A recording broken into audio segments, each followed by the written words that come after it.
Shalom Aleichem, Besem Yeshua Hamasyah, salam sejahtera di dalam nama Tuhan Yesus Kristus. Bersama saya Pendeta Henry Tandianta BBS. Kali ini kita akan membahas sebuah tema. Judulnya begini: Paulus Rasul Besar dibenci gereja. Paulus itu rasul besar tetapi dibenci oleh gereja, ya. Tema sebelumnya kan Petrus kepala rasul ditolak gereja. Kali ini Paulus rasul besar dibenci gereja. Gereja itu sangat membenci Paulus loh. Bahkan kitab-kitab tulisannya Paulus dianggap bukan Alkitab. Alkitab itu kan cuman Matius, Markus, Lukas, Yohanes. Giliran Paulus, itu cuman karangannya Paulus katanya, ya. Di luar sana Kristen-Kristen yang disebut Kristen kambing itu kebanyakan menolak gitu kitab-kitab tulisannya Paulus, ya. Berikut ini ada setidak-tidaknya ada berapa ini? 14 atau 15 alasan kenapa Paulus itu dibenci oleh gereja. Nomor 1, karena Paulus ini dianggap membatalkan Taurat, ya. Efesus 2 ayat 15. Padahal di kitab Matius sudah ditegaskan bahwa Yesus datang ke dunia tidak akan membatalkan Taurat, satu iota pun tidak akan hilang, tidak akan dibatalkan sebelum langit bumi lenyap. Kan cuman gitu kalau pendeta kambing bacanya. Dia lupa nggak baca. Atau ada kalimat tambahannya sebelum semuanya terjadi. Nggak pernah dibaca itu kata-kata sebelum semuanya terjadi. Paulus tahu bahwa ketika Yesus disalib di Yohanes 19 ayat 30, Yesus mengatakan sudah selesai, artinya sudah selesai menggenapi Taurat. Maka Paulus menulis di dalam Efesus 2 ayat 15, karena Paulus juga dapat hikmat dari Yesus. Suruh nulis, dengan matinya Yesus membatalkan Taurat. Itu nomor 1. Maka dibenci Paulus itu, Taurat kok batal. Nomor 2, setuju Taurat itu iman. Taurat karena iman. Roma 3 ayat 31, ya, yang ditulis, ditaruh di dalam batin, ditulis di dalam hati. Sehingga Taurat itu bukan lagi Taurat fisik, gitu, tapi Taurat iman. Maka dibenci nih, ya, Roma 3 31. Nomor 3, Paulus itu juga setuju sunat hati. Wah, ini dibenci oleh orang-orang yang masih menjalankan sunat, ya, termasuk oleh rasul-rasul Yahudi. Kamu ngajarin di luar sana nggak bersunat ya, gitu, ya. Roma 2 ayat 29, ya, sunat hati. Yang keempat, Paulus ini dibenci karena membatalkan persepuluhan diganti dengan sukarela di dalam 2 Korintus 9 ayat 7 sampai 8. Gimana pendeta-pendeta nggak benci? Persepuluhan itu kan sarana untuk nipu jemaat, biar bisa minta duit, ya toh, persepuluhan. Sama Paulus dibatalkan, ya, dengan ayat yang mengatakan bahwa persembahan itu harus sukarela, ya. Dalam 2 Korintus 9 ayat 7 sampai 8, maka Paulus ini dibenci. Padahal Paulus itu benar, ya. Yang Paulus itu benar tapi dibenci oleh pendeta-pendeta. Nomor 5, Paulus ini pernah ke Arab 3 tahun di dalam Galatia 1 ayat 17. Makanya Paulus ini dibenci oleh orang-orang Arab. Gara-gara Paulus ini Arab ada kenal Kristen, ya toh. Sehingga sebutan Allah, syahadat segala itu sudah ada orang Kristen Arab, ya, lebih dulu, ya. Kemudian nomor 6, Paulus itu menulis 13 kitab di dalam Perjanjian Baru, atau mungkin bisa sampai 14 kalau Ibrani dimasukkan tulisannya Paulus, ya. Kalau saya sih Ibrani itu tulisannya Apolos, orang Ibrani banget, ya. Itu menulis 13 sampai 14. Maka dibenci, padahal paling banyak Yohanes itu cuma nulis 5. Ini nulis banyak banget kitab. Makanya tidak diakui, kan, dibenci oleh orang-orang Kristen kambing, ya. Kemudian nomor 7, Paulus itu membaptis dalam nama Yesus. Wah, gimana, mestinya baptisan itu kan Bapa, Anak, Roh Kudus. Ini kok dalam nama Yesus? Maka Paulus itu dibenci. Paulus itu rasul sok tahu katanya. Padahal yang benar Paulus, ya. Yang salah itu malah membenci, pendeta-pendeta kambing itu membenci Paulus. Paulus ngasih contoh baptisan itu dalam nama Yesus. Ya. Di dalam Kisah 19 ayat 5 ya. Kemudian nomor 8, Paulus itu menulis bahwa Allah Bapa Tuhan adalah Yesus Kristus. Roma 15 ayat 6 ya dibenci dong. Ya, para pendeta-pendeta Tritunggal, pendeta kambing itu kan beda. Allah itu Bapa, Tuhan ya Yesus. Nggak mungkin Allah, Bapa, Tuhan kok Yesus. Kok Yesus semua, nggak mungkin. Makanya dibenci ya di dalam Roma 15 ayat 6. Kemudian nomor 9, Paulus itu juga menulis Yesus itu Allah yang harus dipuja selamanya di dalam Roma 9 ayat 5. Wah, Paulus itu sok tahu. Masa Yesus yang harus dipuja selamanya sebagai Allah? Kan mestinya Allah itu Bapa. Makanya Paulus yang benar ini, Paulus itu benar rasul besar, dibenci oleh pendeta-pendeta Kristen kambing. Ya kayak gini nih. Sebab di dalam Roma 9 ayat 5, dia menulis bahwa Yesus adalah Allah yang harus dipuja selama-lamanya. Nomor 10, Paulus itu menulis bahwa Allah yang esa itu Kristus Yesus. Di dalam 1 Timotius 2 ayat 5. Wah, ini paling dibenci banget itu. Sementara Kristen kambing Tritunggal mengklaim Tritunggal itu esa. Lah kok Paulus berani-beraninya nulis Allah esa itu Kristus Yesus. Nggak ada Allah esa kok Tritunggal. Makanya dibenci. Paulus yang benar dibenci oleh pendeta-pendeta kambing terkutuk yang salah. Yang salah itu pendetanya, tapi yang dibenci rasulnya. Aneh kan? Aneh gitu. Karena Paulus menulis bahwa Allah yang esa itu ternyata Kristus Yesus, bukan Tritunggal. Jadi klaim bahwa Tritunggal esa menjadi gugur gara-gara 1 Timotius 2 ayat 5. Ini yang nulis Paulus ini. Makanya Paulus dibenci. Nomor 11, Paulus itu bisa menjelaskan kenapa Yesus mengatakan bahwa Kristen kambing itu terkutuk. Di dalam Matius 25 ayat 41 kan Yesus mengatakan, "Enyalah engkau orang-orang terkutuk." Paulus bisa menjelaskan kenapa Yesus ngomong terkutuk. Di dalam Galatia 1 ayat 8 dan 9. Oh, ternyata memberitakan Injil lain. Gara-gara memberitakan Injil lain, maka Anda disebut terkutuk. Pendetanya ya pendeta terkutuk. Maka dibenci nih Paulus ini. Kemudian nomor 12, nah ini dia, ini juga paling dibenci.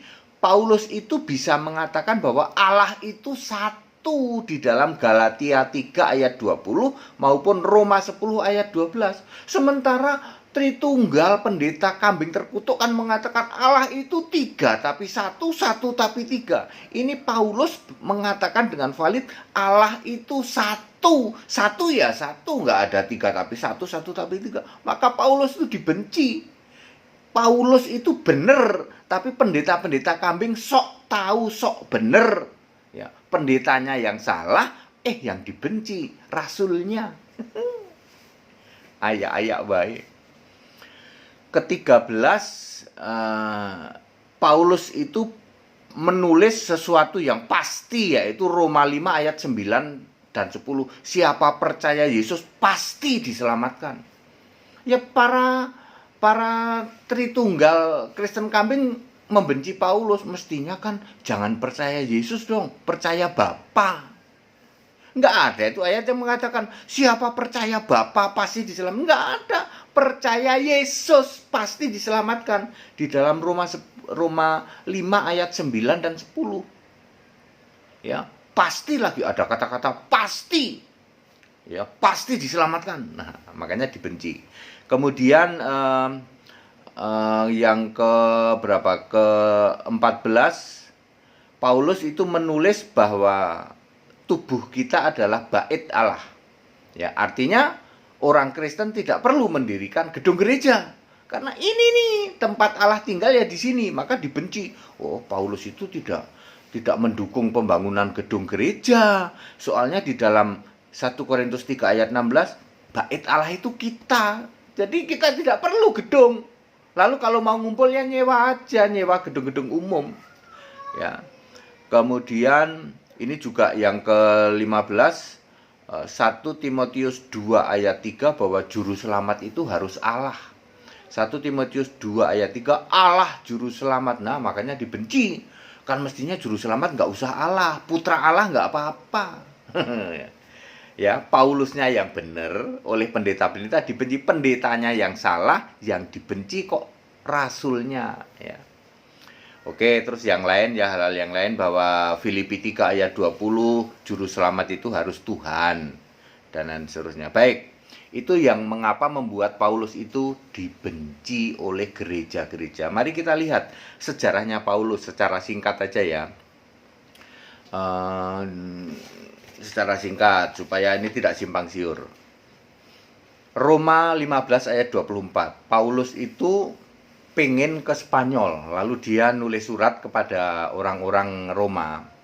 Nanti aku mau ke Spanyol ya, tapi aku mau mampir ke Roma dulu. Nanti tolong bantu ajak aku, temenin aku ke Spanyol. Itu rencananya Paulus. Jadi Paulus belum pernah ke Roma, ini ceritanya di dalam Roma 15 ayat 24. Banyak pendeta di luar sana yang mengatakan Paulus itu ke Spanyol, mati di Spanyol. Salah. Paulus pengen ke Spanyol, sebelum ke Spanyol mampir ke Roma dulu. Di dalam Roma 15 ayat 24. Terus di ayat 25 dan 26-nya Paulus itu mengatakan, ini saya sedang OTW ya, sedang on the way ke Yerusalem, mau nganter nih bantuan dari orang-orang Makedonia ya. Lalu di dalam Kisah 16 ayat 12, Paulus itu di Filipi, Makedonia, kota perantauan orang Roma itu. Makanya kan orang Roma pergi pulang ke Makedonia, makanya Paulus nulis kepada yang di Roma sana, nanti aku mampir ke Roma ya waktu mau ke Spanyol, tapi oe lagi OTW nih, lagi OTW ke Yerusalem gitu. Di dalam Kisah 21 ayat 30, Paulus ditangkap di Yerusalem. Boro-boro pernah ke Spanyol, itu cita-cita Paulus, tapi lagi on the way ke Yerusalem, udah keburu ditangkap di Yerusalem. Itu nganter sumbangannya orang-orang Makedonia itu. Kemudian di dalam Kisah 23 ayat 11, Yesus menyuruh Paulus ke Roma ya. Bahwa kebenaran ini memang Paulus pengen ke Roma, lalu Yesus sendiri yang nyuruh Paulus ke Roma. Kemudian di dalam Kisah 28 ayat 16, Paulus tinggal di dalam rumah sewaan sebagai tahanan kota lah ya, di Roma, diawasi oleh seorang prajurit gitu. Ya, karena Paulus itu punya warga negara Roma, maka dia ditahan di Roma, tapi tahanan rumah, bukan di penjara yang gelap gitu, enggak ya. Kemudian Kisah 28 ayat 30, perhatikan ini, Kisah 28 ayat 30, Paulus tinggal di Roma 2 tahun penuh di rumah sewaan itu, dan Paulus boleh menerima tamu-tamu yang datang. Perhatikan kalimat ini. Paulus boleh menerima tamu-tamu yang datang di tahanan kota selama 2 tahun penuh di dalam Kisah 28 ayat 30. Di dalam Filipi 1 ayat 13, Paulus mengatakan, aku ini sedang di penjara. Ya betul, di penjara yang tahanan kota itu. Kemudian Galatia 4 ayat 14, Paulus mengatakan, aku itu sakitku menjijikkan, kemungkinan gula basah ya, yang meleleh-leleh itu. Kemudian di dalam 2 Timotius 4 ayat 6, Paulus ngomong gini, saat kematianku sudah dekat. Lalu di ayat 11, 2 Timotius 4 ayat 11, yang menemani aku di sini Lukas. Tolong dong panggilin si itu tuh, si Markus Yohanes maksudnya. Ini dalam kisah Petrus keluar dari penjara, yang itu tuh, yang dibelenggu itu. Terus Petrus kepikir ke Markus Yohanes. Nah, Markus Yohanes ini akhirnya nemenin Paulus, ya loh. Minta disuruh nemenin Paulus. Itu Markus yang dimaksud adalah Markus Yohanes di dalam Kisah 12 ayat 12, saat Petrus keluar dari penjara itu loh. Paulus pengen Markus yang Yohanes ini ikut menemani. Kemudian di ayat 21, 2 Timotius 4 ayat 21, di sini ada musim dingin tuh, gitu ya, berarti di Roma. Salam dari Ebulus, Pudes, Linus dan Claudia. Jadi orang-orang atau tamu-tamunya Paulus di Roma, di tahanan rumah itu yang ditulis di sini siapa? Lukas, kemudian Ebulus, Pudes, Linus, dan Claudia. Lalu tidak diceritakan matinya karena apa Paulus? Apakah karena penyakit gula yang menjijikkan itu ataukah yang lain? Maka approvalnya adalah Wahyu 20 ayat 4. Paulus itu nanti termasuk golongan martir yang ikut memerintah di dalam kerajaan 1000 tahun, berarti dia matinya pasti dipenggal kepalanya. Ya, saudara-saudara ya. Jadi saya ulang secara garis besar saja, tidak benar bahwa Paulus itu pernah ke Spanyol, enggak benar.